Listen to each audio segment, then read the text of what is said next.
बताया महाराष्ट्र का। वो कहने लगा जी एक सांगली शहर है महाराष्ट्र में, सांगली, और वहां कोई आपकी भक्त ज्ञान गंगा बांटे थे, और हम वो मेला लगा हुआ था हमारे धार्मिक, और मैं तो भगवान शंकर का पुजारी, उसके अतिरिक्त मैं किसी ने मानू नहीं था। हमारे साथ मेरा भाई था छोटा 10-12 वर्ष का, और हम सारा परिवार मत्था टेकने जावा थे शिव के मंदिर में, बड़ा मेला था वहां का। वह पुस्तक बेच रहा था तो उसमें लिखा हुआ था कौन ब्रह्मा का पिता है, कौन विष्णु की माँ, ये ऐसे ऐसे। वो छोटा भाई जाकर हमसे पिता नहीं कैसे पहले वो लेने चला था, मैंने मना कर दिया कि ना ये तो बकवास लिख रखी है ना। जब तो वो मेरे साथ आ गया, फिर पता नहीं कब निकल कर गया, वो किताब खरीद लिया वहां से, बुक, और छुपा कर रख ली उसने। जब मैं गाड़ी से उतरने लगा तब देखा मैंने वो पुस्तक ले रहा हुआ हाथ में, उसे मैंने छीन ली और मेज पर उल्टी रख दी कि इसके दर्शन भी नहीं करूं। वह रखी रही 2 महीने तक। एक बार मेरा कुछ ऐसी टेंशन बनी, कुछ ऐसे सर्कमस्टांस बन गए, मेरा सिर पाटन न हो गया, घनी टेंशन हो रही किसी बात की, और मैं बाहर बैठ गया चेयर लेके। थोड़ी देर में ध्यान आया, पुस्तक दिखी वो रखी रखाई। मैंने सोचा इसने देखता क्या है, मैं लगा उस पुस्तक को पढ़ने। वो मेरी तो टेंशन मतलब याद भी कोई ना कचकित गई, और 3 दिन कंटिन्यूस पढ़ी। अरे सह परिवार लेकर आ गया परमात्मा का बच्चा, सारे परिवार को।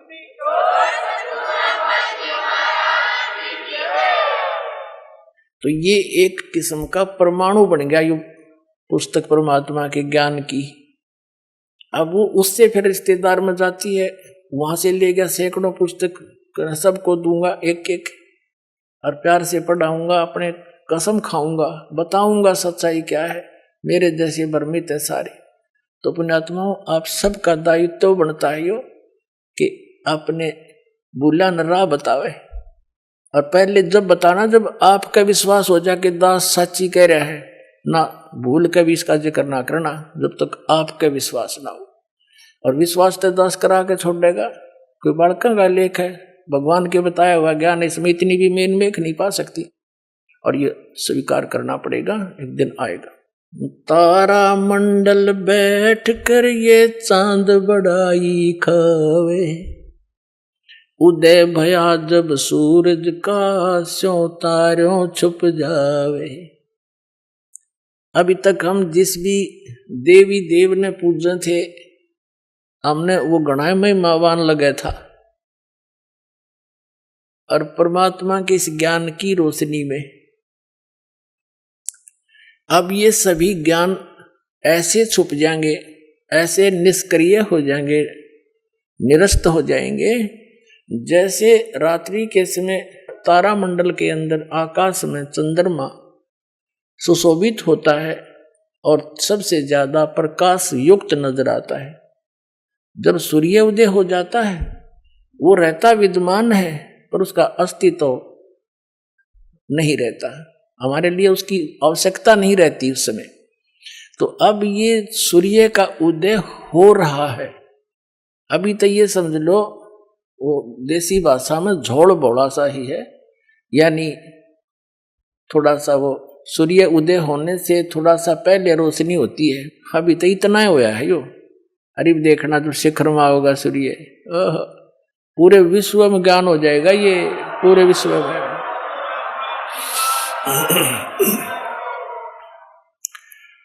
तो परमात्मा क्या बताना चाहते हैं कि आप यहाँ के वासी नहीं हो, आप सतलोक में रहा करते, वहां सारे सुख थे, और अपने पैर पर आपको आड़ा मार लिया। ये दास एक जूनियर इंजीनियर था इसमें, कंस्ट्रक्शन सिविल के अंदर, हरियाणा में इरिगेशन डिपार्टमेंट। तो वहां पर एक बहन अपने 2 बच्चों को लेकर मजदूरी करने आई हुई, और वह लड़की मजदूरों की जैसी नहीं लगे थी। फिर भी कोई इतना विशेष ध्यान नहीं किया, मैं कोई बात नहीं, पता नहीं परमात्मा किस घर में कैसा बालक हो जाए।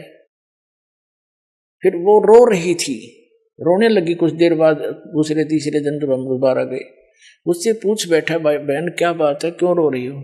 वहीं पर और कई मजदूर बैठे थे, बेलदार वगैरह, उनकी पत्नियां थी, वह बहुत बुरी तरह रो ही रही थी।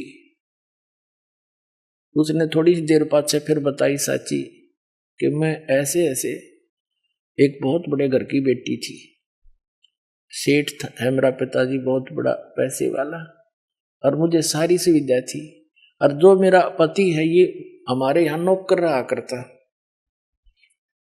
और मैं इसके जाल में फंस गई। मैं इतनी प्रभावित होगी, मेरे माता पिता मेरे आगे रो भी दिए, उन्होंने मेरे पैर भी पकड़ लिए, बेटी कुछ भविष्य देख ले तू अपना, तू कहाँ जा रही है, रोटी टाइम पे मिले नेगी, क्या हाल होगा तेरा, लेकिन फिर हम तेरे को घर नहीं बढ़न देंगे, या तू पक्की सोच लिए। मैंने एक नहीं मानी, और इस मेरे पति की बातों में इतनी फंस गई, हम वहां से घर से भाग आई। अब ये जो मैं पैसा लेकर आई थी 1-2-4 लाख रुपए, वो खर्च कर दिए, सारा शराब पीता है।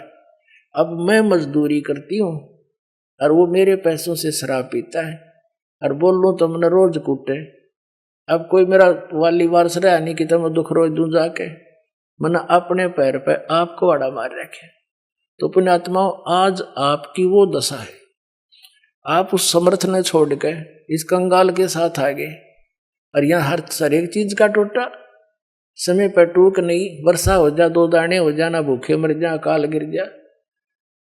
उस समर्थ को, उस स्थान को छोड़कर आप यहाँ भिखारी बन गए, और वहां सदा व्रत था, यहाँ टाइम पर टूक नहीं मिल रहा।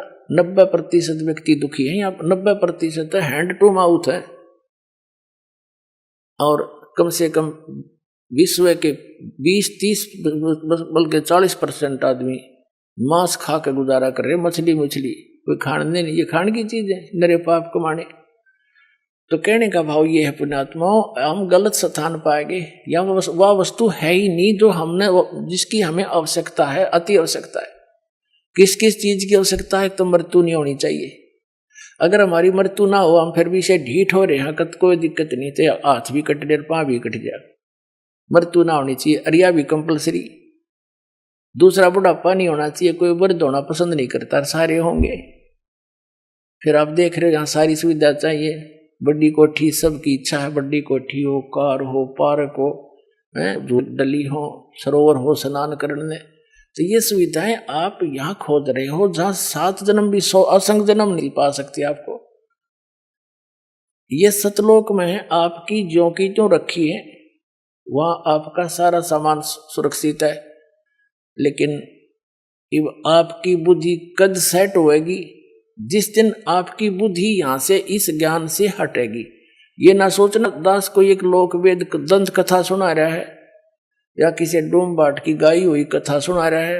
ये तो वो वचन सुना रहा है जो परमात्मा ने स्वयं अपने घर का भेद दिया आकर के, और जिन महापुरुषों को साथ ले गए फिर वापस छोड़ा। उन्होंने इसलिए छोड़ा था कि ये मेरे गवाह बन जाए, फिर बाद में मेरे बच्चों को गवाही दे जाए कि सचमुच कबीर इज गॉड, कबीर परमात्मा है, और सतलोक में ये सारे सुख हैं।